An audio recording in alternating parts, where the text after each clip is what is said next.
Hello everyone, welcome to DChem channel. Today we will discuss about 12th chemistry. જેનું chapter number 1 દ્રાવણો discuss કરતા હતા અને last લેક્ચરમાં discussion કર્યું હતું દ્રાવણો વિશે.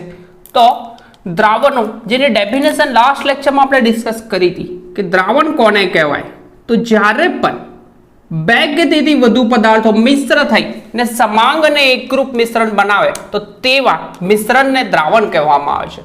તો જનરલી દ્રાવણ બે ઘટકો ધરાવે, એક છે દ્રાવ્ય, એક ધરાવે દ્રાવ્ય જેને સોલ્યુટ કહેવામાં આવે છે, અને બીજો ઘટક છે દ્રાવક જેને કહેવામાં આવે છે સોલ્વન્ટ. બરાબર છે. તો દ્રાવણમાં જે ઘટકનું પ્રમાણ કેવું હોય, ઓછું હોય, લેસ હોય, ઓછી માત્રા હોય, ઓછું હોય, તેને શું કહેવામાં આવે છે?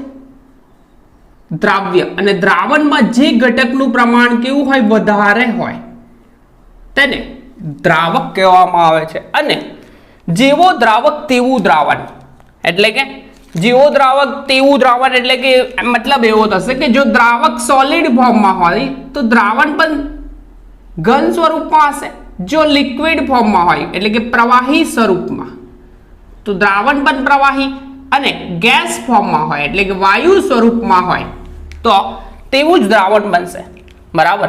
પરંતુ એક વસ્તુનું ડિસ્કશન બાકી હતું કે જ્યારે દ્રાવણ ફોર્મ ક્યારે થાય, તો જ્યારે દ્રાવ્ય અને દ્રાવકના અણુઓ વચ્ચે પ્રબળ આકર્ષણ આંતરક્રિયા થાય તો જ દ્રાવણ બને.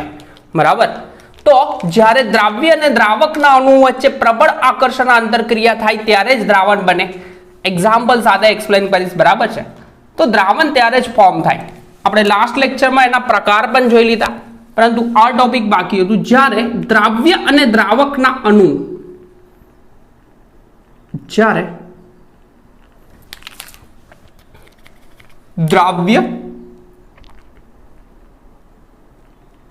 અને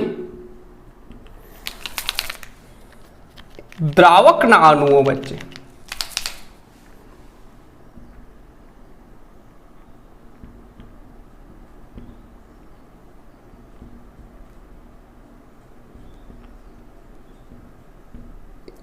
પ્રબળ આકર્ષણ આંતરક્રિયા થાય ત્યારે દ્રાવણ બને. પ્રબળ આકર્ષણ આંતરક્રિયા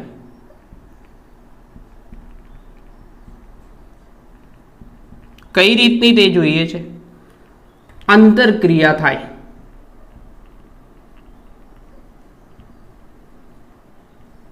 ત્યારે જ દ્રાવણ બને છે. કઈ રીતનાથી જોઈએ કે સપોઝ પાણી અને ઇથેનોલ વચ્ચે પ્રબળ આકર્ષણ આંતરક્રિયા થવાથી સોલ્યુશન બને છે, પરંતુ પાણી અને બેન્ઝીન ના અણુઓ વચ્ચે પ્રબળ આકર્ષણ આંતરક્રિયા થતી નથી, તેથી સોલ્યુશન ફોર્મ થતું નથી, એટલે કે દ્રાવણ બનતું નથી. તો કઈ રીતના થાય છે પ્રબળ આકર્ષણ આંતરક્રિયા તે જોઈએ. તો એક્ઝામ્પલ તરીકે જોઈએ કે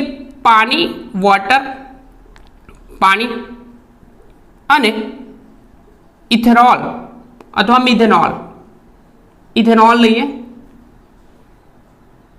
ઇથેનોલના અણુઓ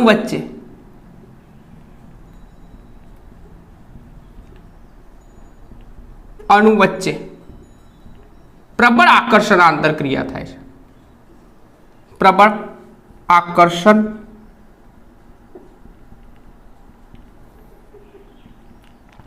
આંતરક્રિયા થાય, તેથી દ્રાવણ બને છે, એટલે કે સોલ્યુશન ફોર્મ થાય છે. પરંતુ બીજું એક્ઝામ્પલ જોઈએ કે પાણી અને બેન્ઝીનના અણુ વચ્ચે નહિવત એટલે કે આકર્ષણ આંતરક્રિયા થતી જ નથી, તેથી સોલ્યુશન એટલે કે દ્રાવણ ફોર્મ થતું નથી. પરંતુ પાણી અને બેન્ઝીન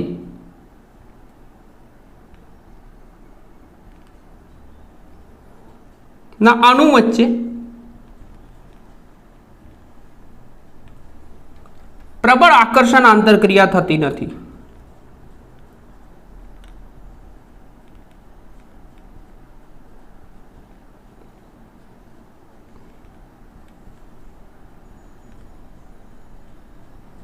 આંતરક્રિયા થતી નથી, તેથી સોલ્યુશન ફોર્મ થતું નથી. તો કઈ રીતના તે જોઈએ ને કે સપોઝ પાણી અને ઇથેનોલ, તો સપોઝ એક બીકરમાં આ રીતે વોટર લેવામાં આવે, પાણી લેવામાં આવે, તો મેં પાણીનો અણુ દોરું તો આ પાણીનો અણુ H2O આ ફોર્મમાં હોય, ઓક્સિજન, હાઇડ્રોજન એન્ડ હાઇડ્રોજન, બરાબર. હવે આ પાણી જે છે તે પોલર સોલ્વન્ટ, પોલર દ્રાવક, પોલર એટલે કે ઓક્સિજન અને હાઇડ્રોજન આનો જે બોન્ડ બનેલો છે કોવેલેન્ટ બોન્ડ, તો બંને ઇલેક્ટ્રોન ઓક્સિજન તરફ એટ્રેક્ટ થયેલા હોય તો એના પર ક્રિએટ થાય આંશિક ઋણ વીજભાર, બરાબર. અને આના પર આ હાઇડ્રોજન પર ક્રિએટ થશે આંશિક ધન વીજભાર. એવી જ રીતે આ બોન્ડમાં આ બંને ઇલેક્ટ્રોન એટ્રેક્ટ થશે ઓક્સિજન તરફ, કેમ કે ઓક્સિજન અને હાઇડ્રોજનમાં વિદ્યુત ઋણતા કોની વધારે? ઓક્સિજન, પરમાણુ ક્રમાંક Z. આ રીતના બોન્ડિંગ છે, બે ઇલેક્ટ્રોન છે, બરાબર. તો ઓક્સિજન પરમાણુ ક્રમાંક એટોમિક નંબર કયો થશે? Z ઇક્વલ ટુ કેટલો થશે? 8. Z ઇક્વલ ટુ 8 એટલે કે કેન્દ્રમાં, ન્યુક્લિયસમાં કેન્દ્રમાં પ્રોટોન કેટલા હશે? 8 પ્રોટોન હશે. કેટલા પ્રોટોન? 8 પ્રોટોન. અને હાઇડ્રોજન પરમાણુ ક્રમાંક Z ઇક્વલ ટુ 1, તો કેન્દ્રમાં પ્રોટોન કેટલા હશે? એક જ પ્રોટોન હોય ભાઈ, એક જ પ્રોટોન. તો આ ઇલેક્ટ્રોનનું 8 પ્રોટોન એટલે કે સપોઝ આ દોરી છે, તો દોરી એટલે કે અહીંયા ઇલેક્ટ્રોન છે, તો 8 પ્રોટોન વધારે કહે છે કે એક પ્રોટોન, કેમ કે આ ઇલેક્ટ્રોન જ છે, તો ઇલેક્ટ્રોનનો ચાર્જ નેગેટિવ, તો નેગેટિવ ચાર્જને વધારે એટ્રેક્ટ કોણ કરશે? આ ઓક્સિજન, એટલે કે ઓક્સિજન પર આંશિક ઋણ વીજભાર. તો અહીંયા બે બાજુથી એટલે કે -2 ડેલ્ટા ચાર્જ ક્રિએટ થશે. એવી જ રીતે આપણો ભાઈ બીજો કોણ છે? ઇથેનોલ, બરાબર. ઇથેનોલ, તો મેં ઇથેનોલને કંઈક આ રીતના દર્શાવું, હાઇડ્રોજન, ઓક્સિજન એન્ડ C2H5 લખી દઉં, તો અહીંયા પણ બંધ ધ્રુવીય બનશે ઓક્સિજન અને હાઇડ્રોજનનો. આના પર આંશિક ઋણ વીજભાર અને હાઇડ્રોજન પર આંશિક ધન વીજભાર ક્રિએટ થશે, કેમ કે બંને ઇલેક્ટ્રોન ઓક્સિજન પોતાની તરફ એટ્રેક્ટ કરશે, બરાબર. તો આ બંને કેવા થયા? ધ્રુવીય થયા સોલ્યુશનમાં, બરાબર. આ સોલ્યુશન છે આપણું.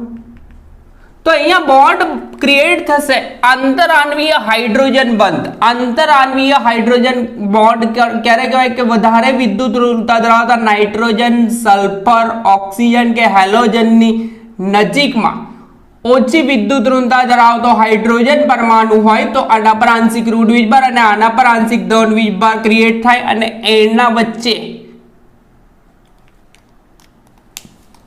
નિર્બળ પ્રકારનું એક આકર્ષણ બળ જનરેટ થાય, અને એમના વચ્ચે એક વધારે વિદ્યુત ઋણતા અને ઓછી વિદ્યુત ઋણતા ધરાવતા હાઇડ્રોજન વચ્ચે આ બંધ બને, અને આ બંધ બને તેને હાઇડ્રોજન બંધન કહેવામાં આવે છે.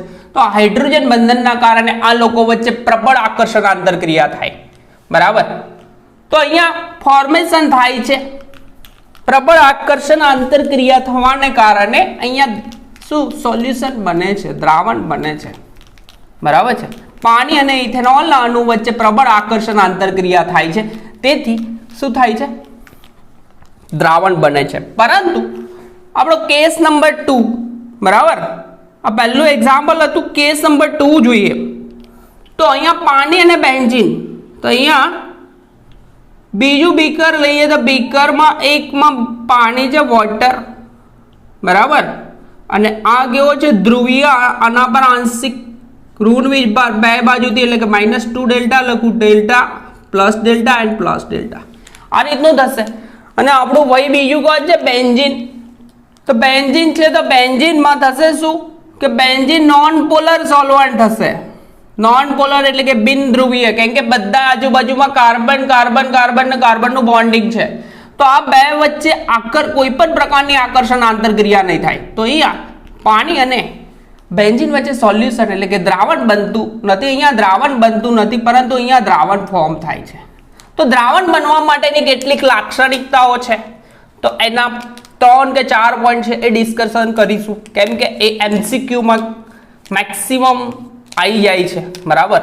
તો દ્રાવણ ત્યારે જ બને કે દ્રાવ્ય અને દ્રાવકના અણુ વચ્ચે પ્રબળ આકર્ષણ આંતરક્રિયા થાય અને આ હાઇડ્રોજન બંધન પ્રકારની આ અહીંયા પ્રબળ આકર્ષણ આંતરક્રિયા થાય છે, દેખાય છે. આવો એક નહીં અઢળક બહુ બધા બોન્ડ બને, કેમ કે બીજો અણુ પણ હશે પાણીનો અને બીજો ઇથેનોલનો પણ અણુ હશે, તો એમના વચ્ચે આકર્ષણ આંતરક્રિયા થઈને એકદમ પ્રબળ પ્રકારની આકર્ષણ આંતરક્રિયા થશે અને દ્રાવણ બનશે.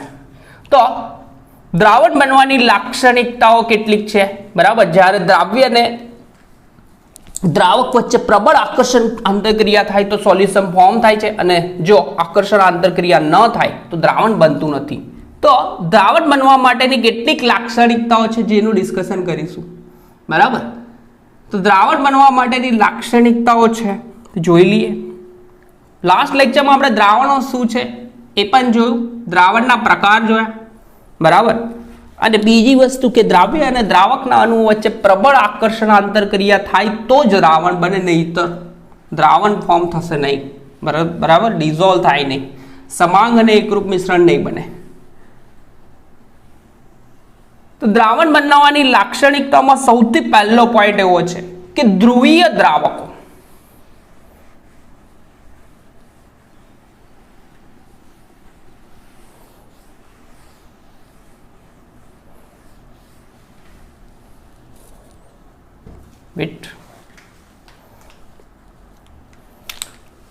પહેલું દ્રાવણ બનવાની લાક્ષણિકતાઓ જે આપણે ડિસ્કસ કરવાની છે.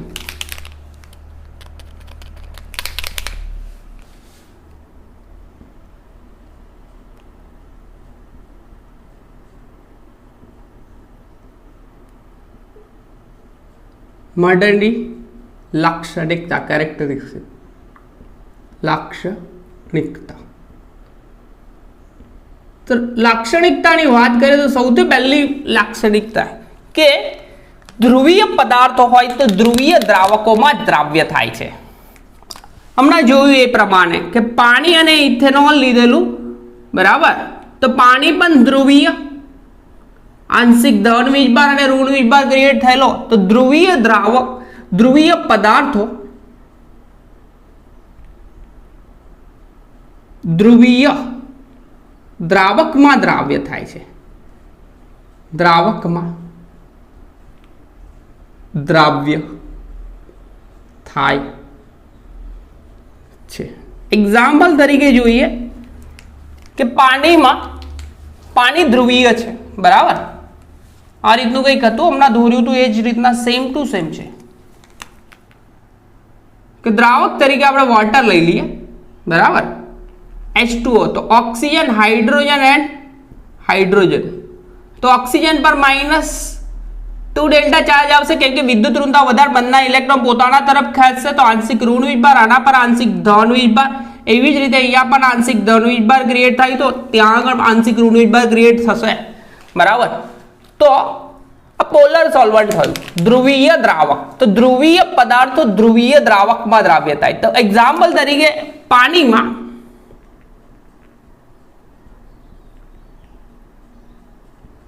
ઇથેનોલ લઈએ, એ પણ દ્રાવ્ય થાય, ઇથેનોલ. બીજું હશે SO2, સલ્ફર ડાયોક્સાઇડ, આ પણ ધ્રુવીય થશે. સલ્ફર અને ઓક્સિજનમાં વિદ્યુત ઋણતામાં ફરક છે.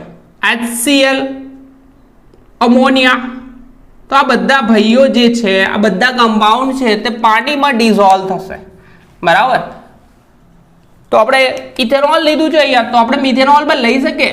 તો કેવી રીતના થશે? હાઇડ્રોજન, ઓક્સિજન અને CH3 લઈ લો તો આ થશે મિથેનોલ. તો મિથેનોલ પણ અહીંયા આંશિક ઋણ વીજભાર એન્ડ અહીંયા આંશિક ધન વીજભાર. તો શું થશે?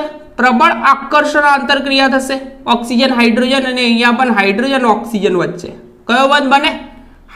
H બંધ. વધારે વિદ્યુત ઋણતા ધરાવતા નાઇટ્રોજન, ઓક્સિજન, સલ્ફર કે હેલોજન જેવા પરમાણુ સાથે હાઇડ્રોજન આવેલો હોય તો આંતરાણ્વીય હાઇડ્રોજન બંધ ક્રિએટ થશે, બરાબર. ધ્રુવીય પદાર્થો ધ્રુવીય દ્રાવકમાં દ્રાવ્ય થાય. તેવી જ રીતે બીજી વસ્તુ થશે અધ્રુવીય પદાર્થો, એટલે કે નોન પોલર કમ્પાઉન્ડ જે છે તે અધ્રુવીય દ્રાવકો, એટલે કે નોન પોલર દ્રાવકમાં દ્રાવ્ય થશે, બરાબર, તો લખી દો અધ્રુવીય પદાર્થો.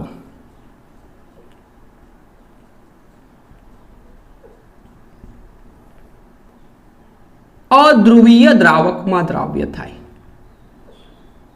અધ્રુવીય દ્રાવકમાં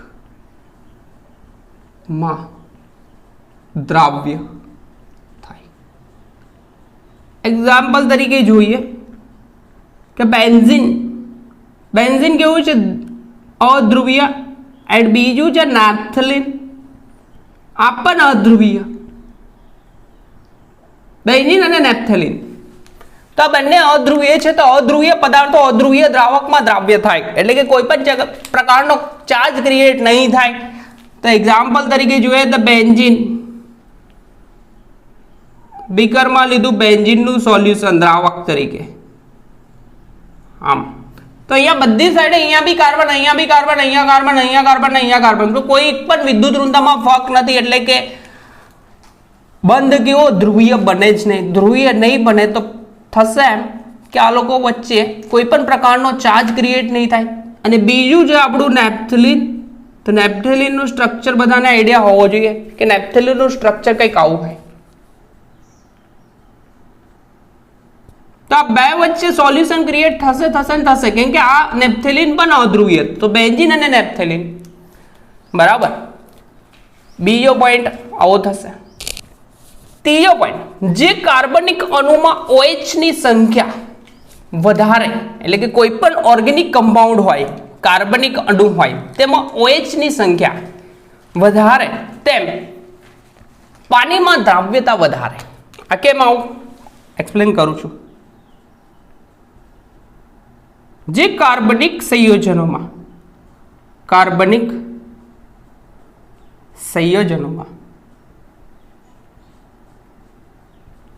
OH સમૂહની સંખ્યા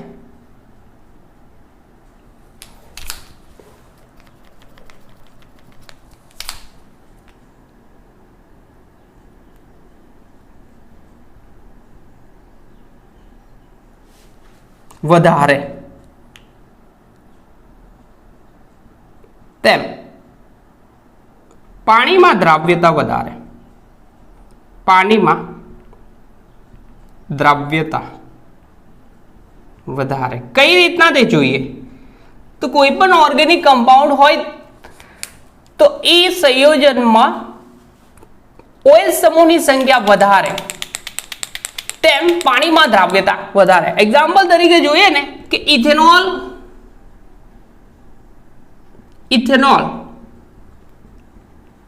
અને બીજું છે ઇથિલિન ગ્લાયકોલ. ઇથેનોલ કરતા ઇથિલિન ગ્લાયકોલ ની દ્રાવ્યતા વધારે ને ઇથિલિન ગ્લાયકોલ કરતા ગ્લિસરોલ ની દ્રાવ્યતા વધારે. ઇથેનોલ કરતા ઇથિલિન ગ્લાયકોલ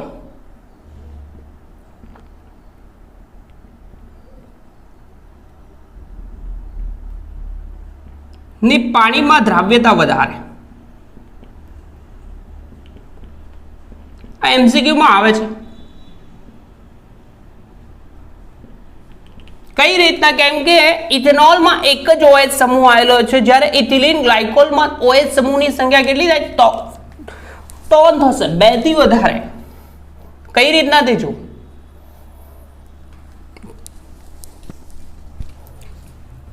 જે કાર્બનિક સંયોજનોમાં OH સમૂહની સંખ્યા વધારે તેમ પાણીમાં દ્રાવ્યતા વધારે. તો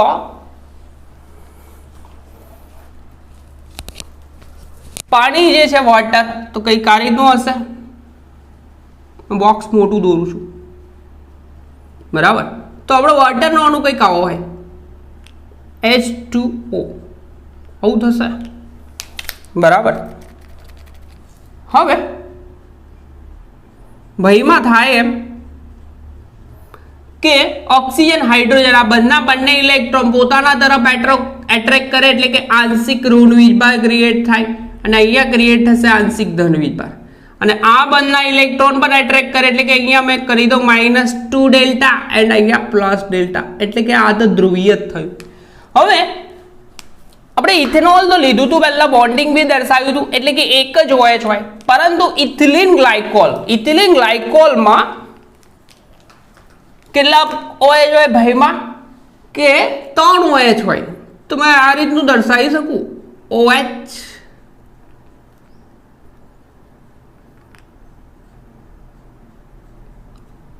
CH2OH CHOH and CH2OH. આ થશે ઇથિલિન ગ્લાયકોલ, જેમાં 3 OH બોન્ડ છે અને આના પર આંશિક ઋણ વીજભાર અને આના પર આંશિક ધન વીજભાર, આના પર આંશિક ઋણ વીજભાર અને આના પર આંશિક ધન વીજભાર, ડેલ્ટા આંશિક છે એટલે પ્લસ ડેલ્ટા વડે દર્શાવાશે અને માઇનસ ડેલ્ટા. હવે અહીંયા થશે શું, તો માઇનસ ડેલ્ટા ધરાવો તો હાઇડ્રોજન સાથે આનું બોન્ડિંગ બને, હા કે ના, અને બીજા એટલા બધા બોન્ડિંગ બનશે કેમ કે અહીંયા 3 OH છે, તો 3 OH સાથે અહીંયા પાણીના અણુ તો બીજા હોય જ, એવું જરૂરી થોડું છે. સોલ્વન્ટ તરીકે લીધું છે વોટર, તો અહીંયા સપોઝ OH આમ મૂકું, આમ હોય તો અહીંયા ક્રિએટ થશે બીજો હાઇડ્રોજન બંધ, બરાબર. અહીંયા માઇનસ ડેલ્ટા પ્લસ ડેલ્ટા. તો હવે ઓક્સિજન અને હાઇડ્રોજન સાથે બહુ બધા હાઇડ્રોજન બોન્ડ ક્રિએટ થાય અને દ્રાવ્યતામાં કેવું શું થાય, વધારો. એટલે કે જેમ OH સમૂહની સંખ્યા વધારે તેમ પાણીમાં દ્રાવ્યતા વધારે. અને પરફેક્ટલી દર્શાવવું હોય તો આ રીતના કંઈક દર્શાવવું પડશે, તો પરફેક્ટલી બોન્ડિંગ કરી શકશું આપણે. ઓક્સિજનનું બી બોન્ડિંગ કરી શકીએ ને હાઇડ્રોજનનું, તો કંઈક આ રીતના દર્શાવશું.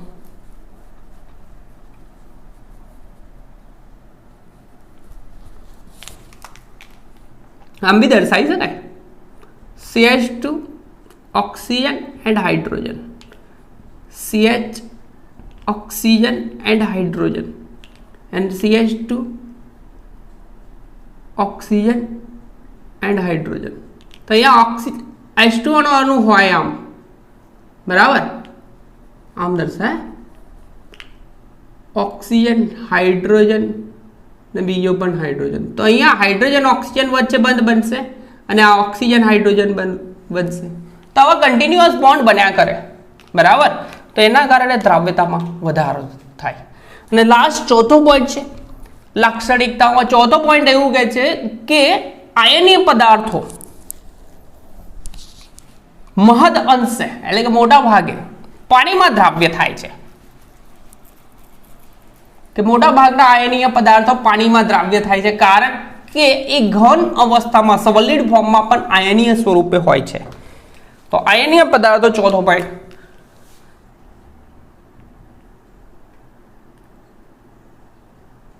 મોટા ભાગના આયનીય પદાર્થો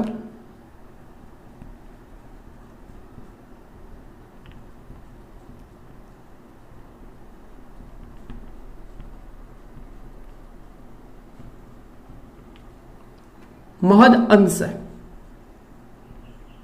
એટલે કે દ્રાવ્ય થઈ જશે. મહદ અંશે પાણીમાં દ્રાવ્ય થાય છે.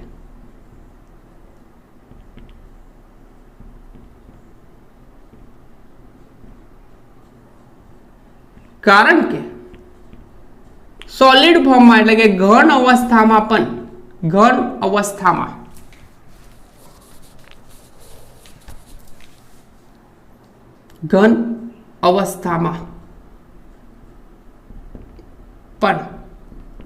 તે આયનીય સ્વરૂપે હોય છે. કયા સ્વરૂપમાં? આયનીય સ્વરૂપે હોય છે.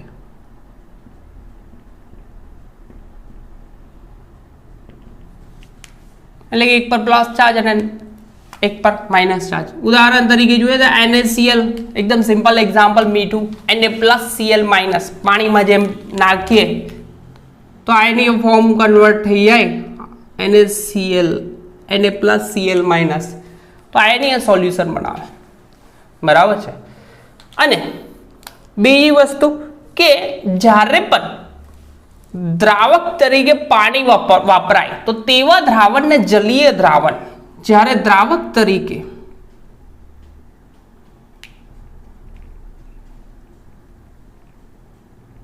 પાણી વાપરવામાં આવે, પાણી વપરાય તેવા દ્રાવણને શું કહેવાય છે?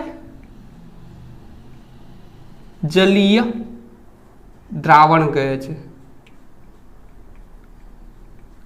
અને જો પાણી ન વપરાય એને જો દ્રાવક તરીકે પાણી વાપરવામાં ના આવે તો એવા દ્રાવકોને બિનજલીય દ્રાવક કહેવામાં આવે છે, બરાબર. જલીય દ્રાવણ કહેવામાં આવે છે, એક્વિયસ સોલ્યુશન કહેવામાં આવે છે. અને જો બિનજલીય દ્રાવક એટલે કે પાણી ના હોય તો બિનજલીય દ્રાવક તરીકે જનરલી કાર્બન ટેટ્રાક્લોરાઇડ, બેન્ઝીન જ લખી દઈએ ને, કાર્બન ટેટ્રાક્લોરાઇડ, બેન્ઝીન જેવા દ્રાવક વાપરવાય છે. જેવા દ્રાવક એટલે કે ઓર્ગેનિક કમ્પાઉન્ડ વપરાય છે, એટલે કે મેક્સિમમ ઓર્ગેનિક કમ્પાઉન્ડ જે છે એમાં જે સોલ્યુશન જે ક્રિએટ થાય તેને બિનજલીય દ્રાવણ કહેવામાં આવે. પાણીમાં અલ્ટિમેટલી પાણીમાં સોલ્યુશન જે ક્રિએટ થયું તેને જલીય દ્રાવણ કહેવામાં આવે છે, બરાબર. તો આ તે દ્રાવણ બનવા માટેની લાક્ષણિકતાઓ. પહેલી લાક્ષણિકતા એ કે ધ્રુવીય પદાર્થો ધ્રુવીય દ્રાવકમાં દ્રાવ્ય થાય. બીજી લાક્ષણિકતા બિનધ્રુવીય પદાર્થો બિનધ્રુવીય દ્રાવકમાં દ્રાવ્ય થાય. ત્રીજી લાક્ષણિકતા એવી હતી કે જે કાર્બનિક સંયોજનમાં OH સમૂહની સંખ્યા વધારે તેમ પાણીમાં દ્રાવ્યતા વધારે, બરાબર. અને છેલ્લી મોટા ભાગના આયનીય પદાર્થો જે છે તો પાણીમાં દ્રાવ્ય થાય છે, કેમ કે સોલિડ ફોર્મમાં ઘન અવસ્થામાં પણ આયનીય સ્વરૂપમાં હોય છે. તો આ હતું દ્રાવણ બનવા માટેની લાક્ષણિકતા. એના પછીનો ટોપિક આપણે ડિસ્કસ કરીએ, બરાબર. સાંદ્રતા, કોન્સન્ટ્રેશન. એટલે કે જ્યારે પણ સોલ્યુશન ક્રિએટ થયું હોય, દ્રાવણ બન્યું હોય, તો દ્રાવણમાં દ્રાવ્ય અને દ્રાવકનું સંગઠન કેટલું છે એ ડિફાઇન કરવા માટે, સંગઠન એટલે કે દ્રાવ્ય કેટલો છે, દ્રાવક કેટલો છે એ શોધવા માટે આપણે સાંદ્રતા ટર્મનો યુઝ કરીએ છીએ. સાંદ્રતા અથવા ઇંગ્લિશમાં કહેવાશે કોન્સન્ટ્રેશન આ ટર્મનો યુઝ કરીએ છીએ. તો આપણે જોઈએ સાંદ્રતા. ટોપિકનું નામ છે topic 1.2 according to NCERT. According to NCERT topic number 1.2 છે, જેનું નામ છે સાંદ્રતાની અભિવ્યક્તિ. શું છે ટોપિકનું નામ? સાંદ્રતાની અભિવ્યક્તિ. એટલે કે સાંદ્રતા કઈ રીતના દર્શાવાય તે. તો આપણે નેક્સ્ટ ટોપિક તરફ જઈએ.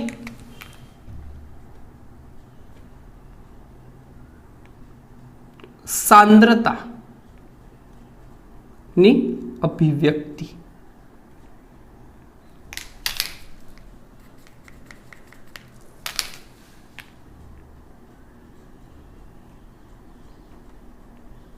તો જનરલી દ્રાવણ જે છે, દ્રાવણ ફોર્મ થાય એ દ્રાવ્ય અને દ્રાવક એમ બે પ્રકારે ફોર્મ થાય. તો દ્રાવણનું સંગઠન તેની સાંદ્રતાની અભિવ્યક્તિથી દર્શાવી શકાય. એટલે કે દ્રાવણનું સંગઠન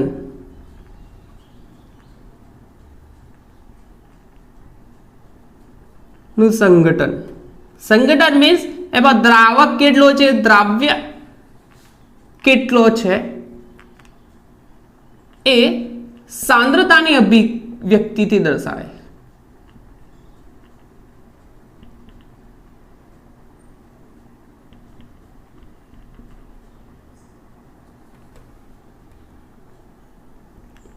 તો હવે સાંદ્રતા બે પ્રકારે દર્શાવે. ટર્મ લઈએ સાંદ્રતા, કોન્સન્ટ્રેશન, બરાબર. તો સાંદ્રતા બે પ્રકારે દર્શાવાય. એક છે ગુણાત્મક પદ્ધતિથી. ગુણાત્મક, હવે સાંદ્રતા જે છે એ બે પ્રકારે દર્શાવી શકાય, બરાબર. કઈ રીતના? એક પદ્ધતિ છે ગુણાત્મક પદ્ધતિ. કઈ પદ્ધતિ? પહેલી પદ્ધતિ છે ગુણાત્મક પદ્ધતિ. હવે ગુણાત્મક પદ્ધતિમાં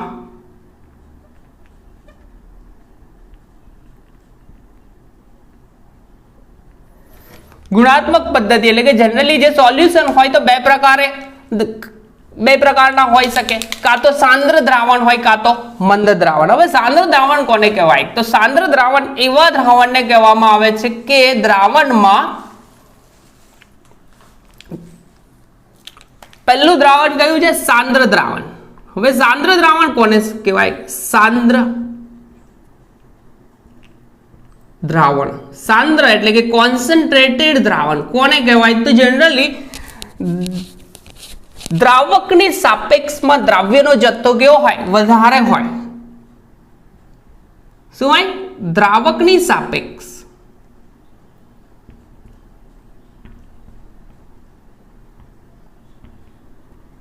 માં દ્રાવ્યનો જથ્થો કેવો હોય?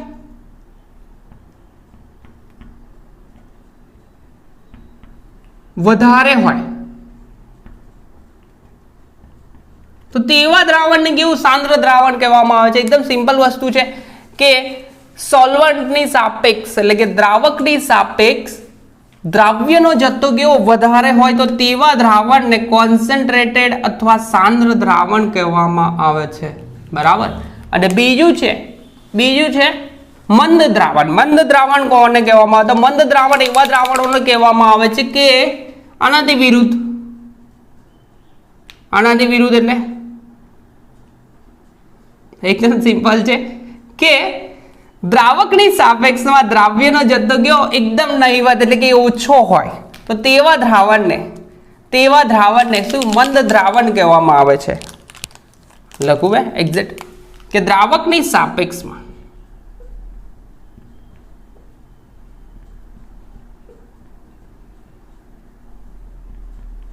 દ્રાવ્યનો જથ્થો કેવો હોય?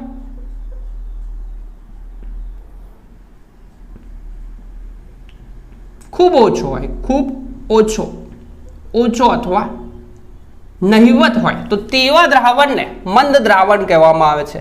તો આ પ્રકારે ગુણાત્મક રીતે આ પ્રકારે દર્શાવી શકાય. અને બીજી પદ્ધતિ છે જથ્થાત્મક પદ્ધતિ. કઈ? જથ્થાત્મક. તો મેક્સિમમ આ ગુણાત્મક પદ્ધતિમાં થોડા ગૂંચવાડા ઉભા થતા હતા કે આપણા સાયન્ટિસ્ટો કામ કરતા હતા તો સાંદ્ર દ્રાવણ અને મંદ દ્રાવણ, પરંતુ કેટલું? દ્રાવ્યની સાપેક્ષ એટલે કે દ્રાવકની સાપેક્ષમાં દ્રાવ્યનો જથ્થો કેટલો એક્ઝેક્ટ ડિફાઇન થતો નહોતું. તો એક્ઝેક્ટ ડિફાઇન કરવા માટે આપણે મેથડ જે યુઝ કરીશું એ જથ્થાત્મક પદ્ધતિ, અને જથ્થાત્મક પદ્ધતિનો યુઝ કરીશું. બરાબર. એટલે કે આ માનદંડથી પ્રોબ્લેમ ક્રિએટ થતા હતા, પરંતુ કેટલું પ્રમાણ? એટલે કે આના કારણે શું થતું હતું?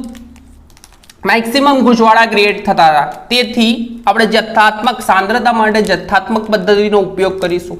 બરાબર. અને જથ્થાત્મક પદ્ધતિમાં જુદા જુદા પ્રકારની સાંદ્રતાની અભિવ્યક્તિ જુદા પ્રકારે અભિવ્યક્તિ થાય છે. તો કયા પ્રકારે થાય છે તે ડિસ્કસ કરીએ. તો આરોપ કરી દો કે અહીંયા લખી દો આ સાઈડ.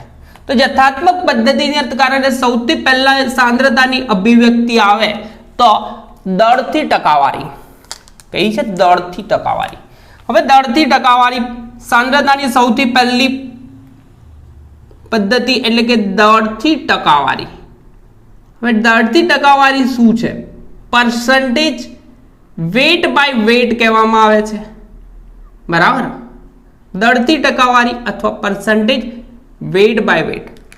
તો આની કંઈક ડેફિનેશન આવી થશે કે 100 ગ્રામ દ્રાવણમાં ટોટલ ક્રિએટ કેટલું કરવાનું? 100 ગ્રામ દ્રાવણમાં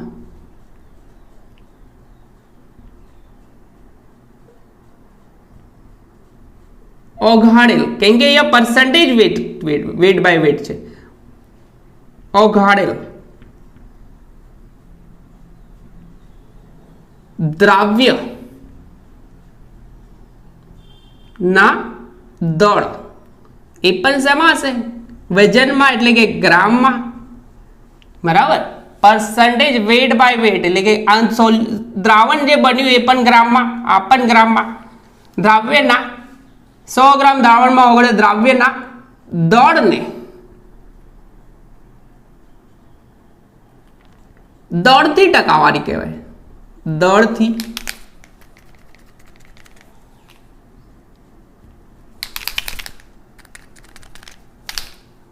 ટકાવારી.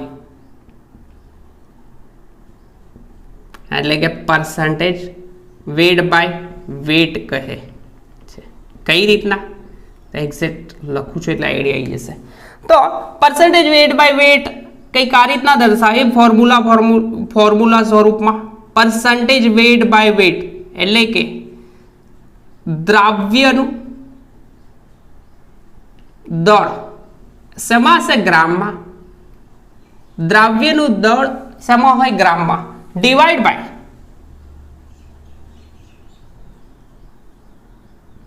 દ્રાવણનું દળ. દ્રાવણનું દળ એ પણ શેમાં હશે? ગ્રામમાં. અને આપણે ફાઇન્ડ આઉટ કરવાના છે અલ્ટિમેટલી પર્સન્ટેજ. તો પર્સન્ટેજ નીકળે મલ્ટીપ્લાય વિથ 100 એટલે કે 100 ગુણી કાઢો તો આ દળથી ટકાવારી થાય. બરાબર. સપોઝ એવું કહી દે કે 10% પર્સન્ટેજ વેટ બાય વેટ ગ્લુકોઝનું સોલ્યુશન. આવું કહી દે કે 10% વેટ બાય વેટ ગ્લુકોઝનું પાણીમાં દ્રાવણ. 10% વેટ બાય વેટ ગ્લુકોઝનું પાણીમાં સોલ્યુશન અથવા દ્રાવણ. બરાબર. સોલ્યુશન લખું છું મેં. તો સિમ્પલ વસ્તુ છે કે ટોટલ સોલ્યુશન કેટલું? 100 ગ્રામ તો થવાનું છે, પણ 10% એટલે કે 10 ગ્રામ શું હશે? 10 ગ્રામ ગ્લુકોઝ. 10 ગ્રામ શું હશે? ગ્લુકોઝ હશે. એન્ડ 90 ગ્રામ શું હશે?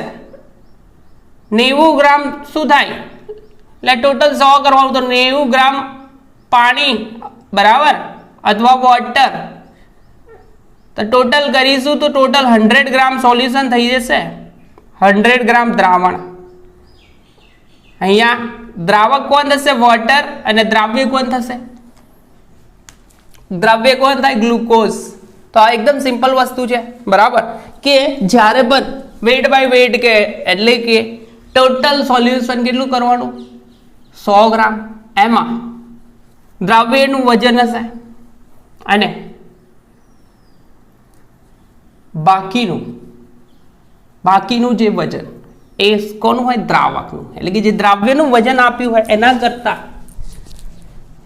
100 માંથી બાદ કરી લો દ્રાવ્યનું વજન, તો બાકી કેટલું રહે? 100 માંથી બાદ કરશો 10 ગ્રામ એટલે કે 90 ગ્રામ બાકી રહેશે. સિમ્પલ છે એકદમ. તો આ percentage weight by weight maximum ક્યાં યુઝ થાય છે એ પણ ડિસ્કસ કરીએ, એના ઉપયોગિતા. બરાબર. તો જનરલી ઇન્ડસ્ટ્રીમાં એટલે કે ઉદ્યોગમાં અનુપ્રયોગો કરવા માટે એટલે કે ટાઇટ્રેશન કરવા માટે પણ વેટ બાય વેટથી સોલ્યુશન બનાવવામાં આવે. બરાબર. અનુપ્રયોગો માટે. અને બીજું છે એને ઉપયોગિતા. તો ક્યાં ક્યાં ઉપયોગ થાય? તો ઉદ્યોગમાં, ઔદ્યોગિક ક્ષેત્રે અનુપ્રયોગ કરવા માટે અનુપ્રયોગોમાં પર્સન્ટેજ વેટ બાય વેટ થી સોલ્યુશન બનાવવામાં આવે. બીજો યુઝ છે આ ભઈરો કે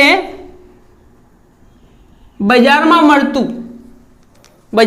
મળતું બ્લીચિંગ પાવડરનું સોલ્યુશન જે છે, બ્લીચિંગ દ્રાવણ, બજારમાં મળતું બ્લીચિંગ દ્રાવણ. તમે એક્ઝેક્ટ જોયું હશે કે બ્લીચિંગ સોલ્યુશન કદાચ લેવા ગયા હોય તો એના પર કન્ટેન્ટ લખેલું હશે 3.62 weight by weight, 3.62 weight by weight percentage weight by weight sodium hypochlorite. So a sodium hypochlorite નું સોલ્યુશન, સોડિયમ હાઇપોક્લોરાઇડ આ બ્લીચિંગ સોલ્યુશન તરીકે મળે છે બજારમાં, તો પર્સન્ટેજ વેટ બાય વેટ ફોર્મમાં હોય. બરાબર. તો બીજું એક્સપ્રેશન આવશે હવે सांद्रतानी अभिव्यक्ति बीजी अभिव्यक्ति एटले के आपणी कदथी टकावारी। हवे कदथी टकावारी अथवा कदथी टकावारी कही सकीए तो कदथी टकावारी कई रीतना होय कदथी टकावारी आ एकदम सिंपल वस्तु है परसेंटेज वॉल्यूम बाय वॉल्यूम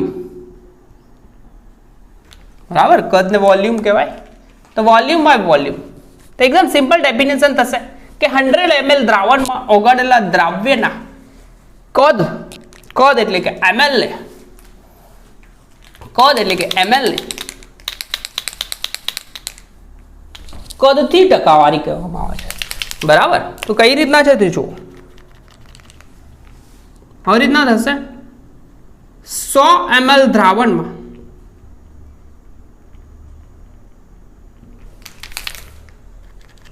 ओगाड़े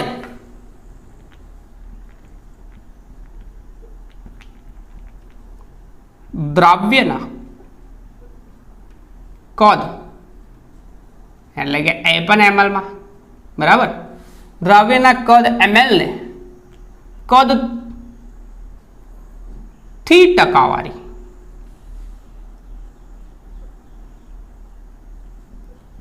एटले के परसेंटेज वेट सॉरी वेट थोड़ी आवशे बने ml में छे के कद में छे तो वॉल्यूम बाय वॉल्यूम कहे छे।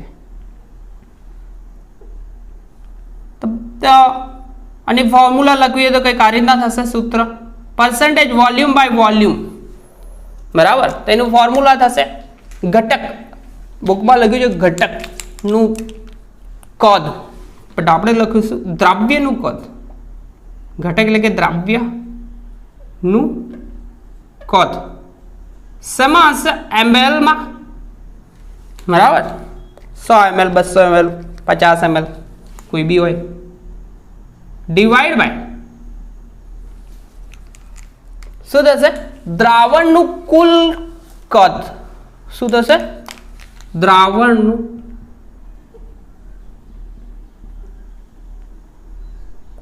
कुल कद ए पण शेमां हशे कद छे एटले के ml मां अने आपणे फाइंड आउट करवानुं शुं छे परसेंटेज एटले के 100 तो आ कद कदथी टकावारी थशे बराबर।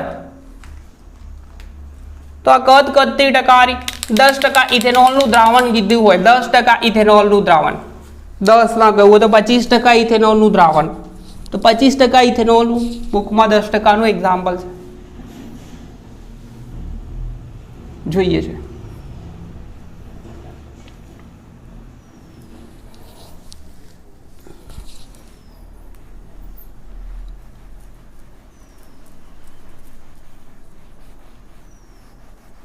सपोज एग्जाम्पल तरीके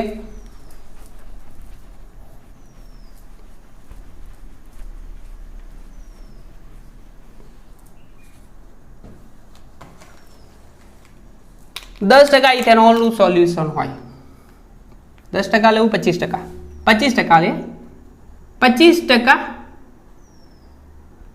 percentage volume by volume ethanol નું પાણીમાં દ્રાવણ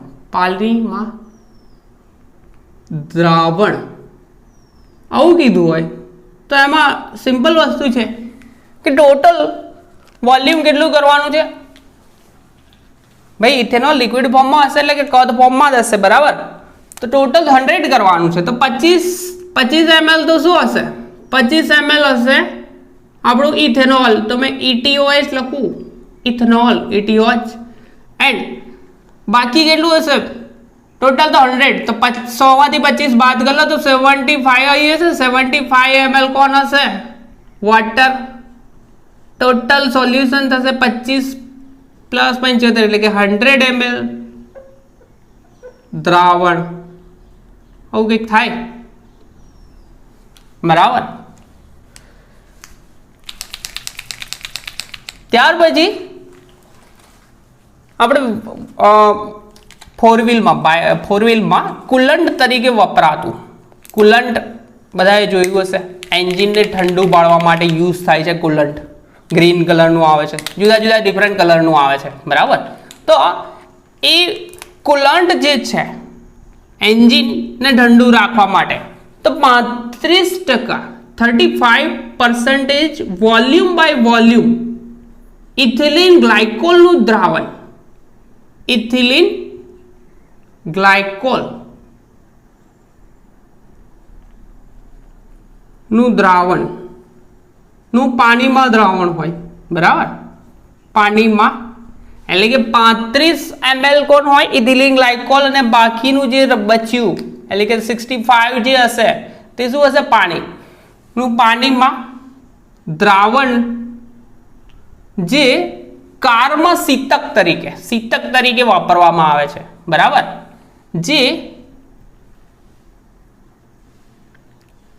કારમાં એન્જિનના શીતક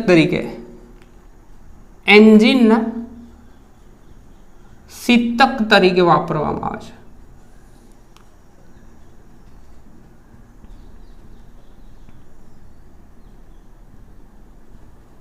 અને આ ભાઈ કરે છે શું કે આ પાણીનું જે ઠાર બિંદુ છે, ઠાર બિંદુમાં ઘટાડો એટલે કે અવનયન કરે. ઠાર બિંદુ અવનયન જે આ ચેપ્ટરમાં જ જોઈશું, ઠાર બિંદુ અવનયન અને ઉન્નયનની થિયરી આવશે. પણ અહીંયા શું કરશે, પાણીના ઠાર બિંદુમાં ઘટાડો કરશે. કોણ? Ethylene glycol. અને એ ઠાર બિંદુ ઘટાડીને કેટલું કરે છે 255.4 જેટલું, 255.4 એટલે કે જનરલી 273 કેલ્વિન તાપમાને, બરાબર. 273 કેલ્વિન તાપમાને આ પાણીનું ઠારણ થાય. પરંતુ એના કરતા પણ નીચું લઈ જાય એટલે કે -17.6 ડિગ્રી સેન્ટીગ્રેડ જેટલું તાપમાનમાં ઘટાડો કરે છે. કોણ? Ethylene glycol.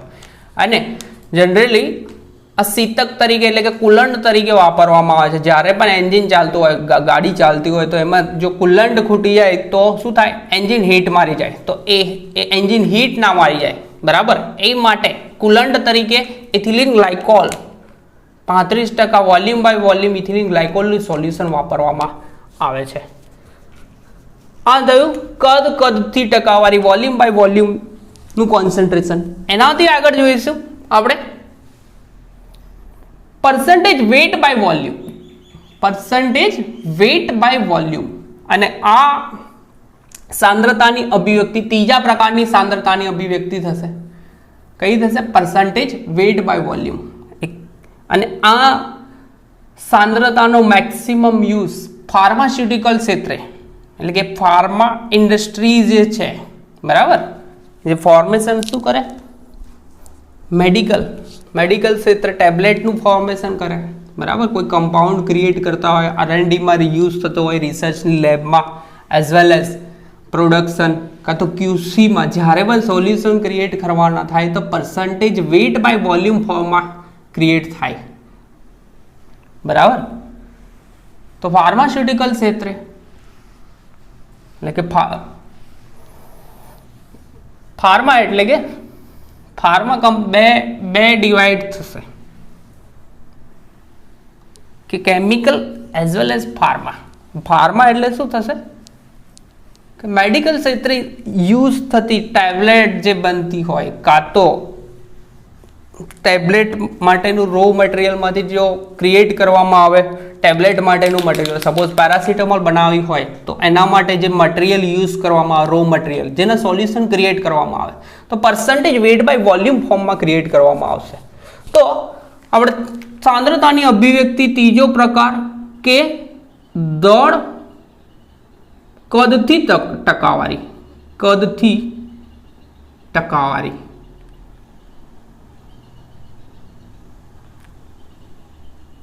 આમ આવશે percentage weight by volume.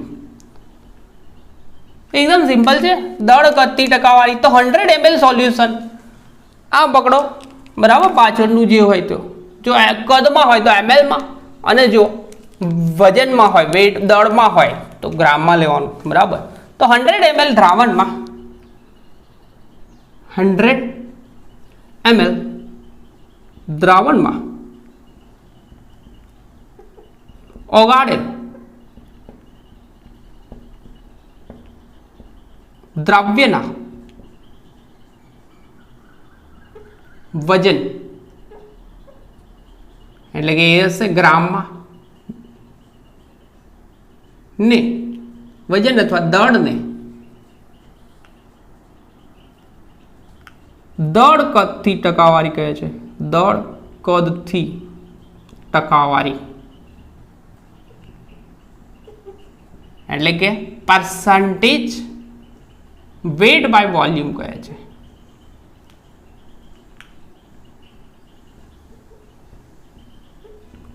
Percentage weight by વોલ્યુમને સૂત્ર ભાવમાં લખવું હોય એટલે કે ફોર્મ્યુલા સ્વરૂપે લખવું હોય તો પર્સન્ટેજ વેટ બાય વોલ્યુમ આ રીતનું થશે. તો દ્રવ્યનું દળ શેમાં હશે? ગ્રામમાં, એટલે કે વેટ આવી ગયું ગ્રામ એટલે ડિવાઈડ બાય દ્રાવણનું કદ, દ્રાવણનું કદ શેમાં હશે? ml માં. પર્સન્ટેજ છે એટલે કે 100.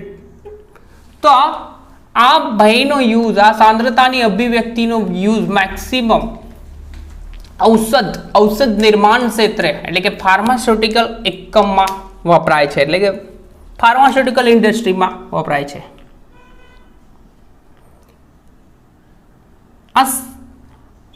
આ સાંદ્રતાનો યુઝ નો ઉપયોગ ઔષધ નિર્માણ ક્ષેત્રે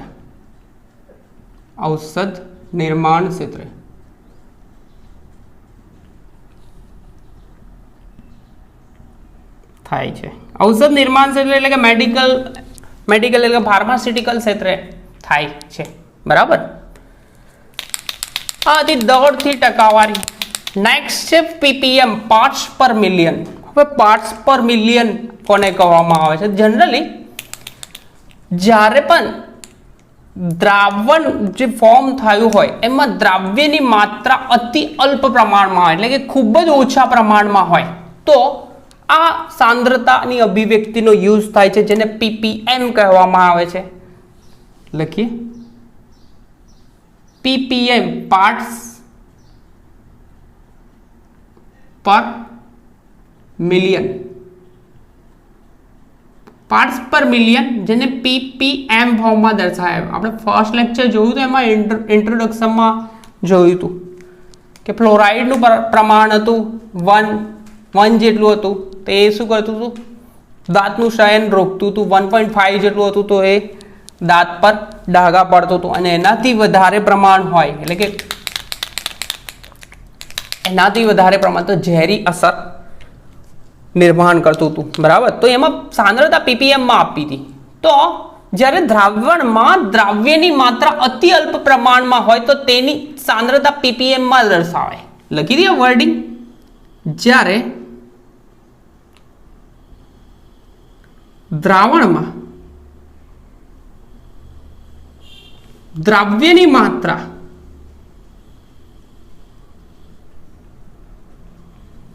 અતિ અલ્પ પ્રમાણમાં હોય, અતિ અલ્પ એટલે કે ખૂબ જ ઓછા પ્રમાણમાં, અતિ અલ્પ પ્રમાણમાં હોય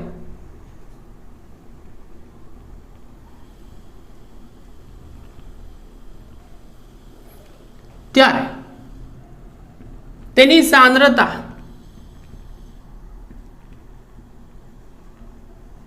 પાર્ટ્સ પર મિલિયન એટલે કે ppm માં દર્શાવાય. પાર્ટ્સ પર મિલિયન આખું નથી લખતો, આવી ગયું છે પાર્ટ્સ પર મિલિયન. બરાબર. એકદમ સિમ્પલ છે કે દ્રાવણમાં દ્રવ્યની માત્રા ખૂબ જ ઓછી હોય તો આની સાંદ્રતા ppm ફોર્મમાં દર્શાવાય. સપોઝ કે દરિયાનું પાણી હોય એમાં ડિઝોલ્વ થયેલો ઓક્સિજનનું પ્રમાણ ખૂબ જ ઓછું હોય તો આ ppm માં દર્શાવાશે. જોઈએ છે એક્ઝામ્પલ, બટ એની ફોર્મ્યુલા જોઈ લઈએ. ppm, પાર્ટ્સ પર મિલિયન. બરાબર. તો ઘટકના પાર્ટ્સની સંખ્યા અકોર્ડિંગ ટુ ઘટક એટલે કે દ્રવ્ય ના પાર્ટ્સની સંખ્યા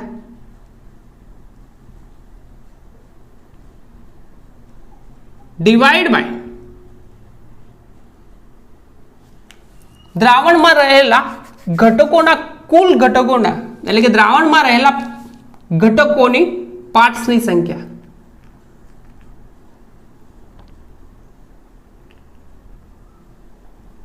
માં રહેલ ઘટક કોના પાર્ટ્સની સંખ્યા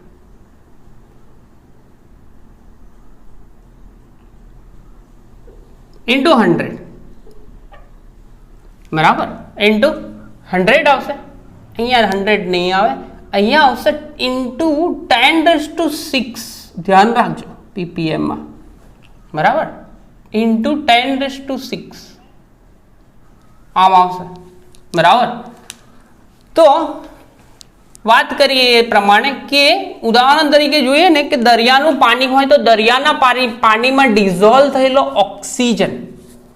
ઓક્સિજનની માત્રા ખૂબ જ ઓછી હોય તો એને દર્શાવવા માટે ppm માં દર્શાવવામાં આવે છે. તો કઈ રીતના તે બીજું એક્ઝામ્પલ જોઈએ ને કે હવામાં રહેલું પ્રદૂષણનું પ્રમાણ ખૂબ જ ઓછું હોય, એટલે કે ખૂબ જ ઓછું, એટલે હવે તો વધતું જાય છે, બટ એને દર્શાવવું હોય કેમ કે હવાની માત્રા તો બહુ બધી છે, બરાબર, શુદ્ધ હવા, પણ એની સાપેક્ષમાં પ્રદૂષકોનું પ્રમાણ તો ખૂબ જ ઓછું છે, તો એ પણ ppm માં દર્શાવાય. તો જ્યારે દ્રાવકની સાપેક્ષમાં દ્રાવ્યની માત્રા એટલે કે દ્રાવણમાં દ્રાવ્યની માત્રા ખૂબ જ ઓછી હોય તો એ સાંદ્રતા એની અભિવ્યક્ત કરવી હોય, દર્શાવવી હોય તો આપણે ppm પાર્ટ્સ પર મિલિયન આ ટર્મનો યુઝ કરી શકીએ સાંદ્રતાની અભિવ્યક્તિનો. તો સપોઝ 1 લીટર દરિયાનું પાણી હોય તો તેનું વજન છે ને એની ડેન્સિટી વધારે હોય, એટલે કે 1030 ગ્રામ જેટલું. ઉદાહરણ તરીકે જોઈએ ને કે 1 લીટર દરિયાનું પાણી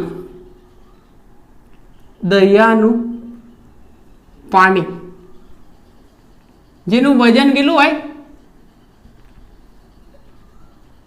એની ડેન્સિટી વધારે હોય, ઘનતા વધારે હોય, એટલે કે 1030 ગ્રામ જેટલું હોય.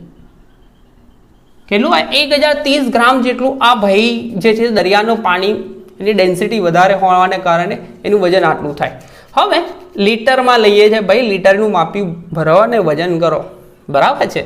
તો આટલું થશે, જે 6 × 10⁻³ 6 × 10⁻³ ગ્રામ જેટલું ઓક્સિજન, એમાં ઓક્સિજન શું થયેલો હોય, O2 મીન્સ ઓક્સિજન દ્રાવ્ય થયેલો હોય, દ્રાવ્ય થયેલ હોય, આટલું ઓક્સિજન દ્રાવ્ય થયેલો હોય. 6 × 10⁻³ ભાઈ, એટલે કે 6/1000 થશે, તો એની દ્રાવ્યતા આટલી ઓછી હોય છે. તો આ ઓછી સાંદ્રતાને દર્શાવવી હોય તો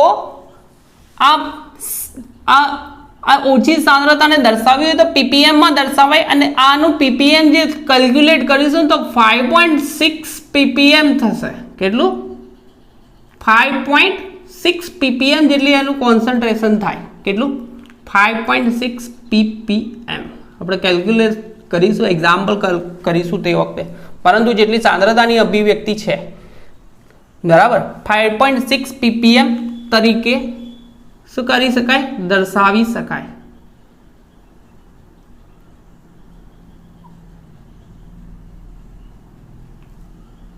અને 5.6 ppm તરીકે દર્શાવી શકાય, એટલે કે 5.6 ppm તરીકે દર્શાવી શકાય, એટલે કે 5.6 ગ્રામ પ્રતિ 10⁻, એટલે કે આટલું હોય, 5.6 ગ્રામ પ્રતિ 10⁻6 ગ્રામ. એનો મતલબ આવો થાય, 5.6 ગ્રામ, 6 નહીં હોય, લગભગ 7.8, એટલે કે 5.8 હશે. 5.8 ગ્રામ પ્રતિ 10⁻6 6 ગ્રામ આવું થાય, બરાબર. તો આ સાંદ્રતા એટલે કે દ્રાવણ જે ફોર્મ થયેલું હોય એમાં દ્રાવ્યની માત્રા ખૂબ જ અલ્પ પ્રમાણમાં હોય, એટલે કે ખૂબ જ ઓછા પ્રમાણમાં હોય તો આ સાંદ્રતાની અભિવ્યક્તિ ppm માં દર્શાવાય. એવી જ રીતે વાતાવરણમાં પ્રદૂષકોનું પ્રમાણ એ પણ વાતાવરણમાં પ્રદૂષકો નું પ્રમાણ દર્શાવવું હોય તો શેમાં દર્શાવાય? એ પણ ppm માં દર્શાવાય. આ યુઝ છે ને, બરાબર. તો નેક્સ્ટ લેક્ચરમાં ડિસ્કસ કરીશું સાંદ્રતાની અભિવ્યક્તિ. આપણે ટોટલ 4 ડિસ્કસ કરી, 5, 6 ને 7 3 અભિવ્યક્તિઓ બાકી છે, બરાબર. તો નેક્સ્ટ લેક્ચરમાં કન્ટિન્યુ કરીશું સાંદ્રતાની અભિવ્યક્તિ. મોલ ફ્રેક્શન, બરાબર. મોલ અંશ ડિસ્કસ કરવાનું છે, મોલાલિટી અને મોલારિટી. એ સિવાય નોર્માલિટી પણ જોઈ લઈશું, ફોર્માલિટી પણ જોઈ લઈશું, બરાબર છે. જે ટર્મ જે છે સાંદ્રતાની અભિવ્યક્તિ જે 11th માં તમે લોકોએ જોઈ હશે, નોર્માલિટી ને ફોર્માલિટી, એ પણ ડિસ્કસ કરી લઈશું એવું હશે, બરાબર. તો નેક્સ્ટ લેક્ચરમાં મળ્યા સાંદ્રતાની અભિવ્યક્તિ સાથે. ત્યાં સુધી કન્ટિન્યુમાં પ્રિપેર કરતા રહો, બરાબર.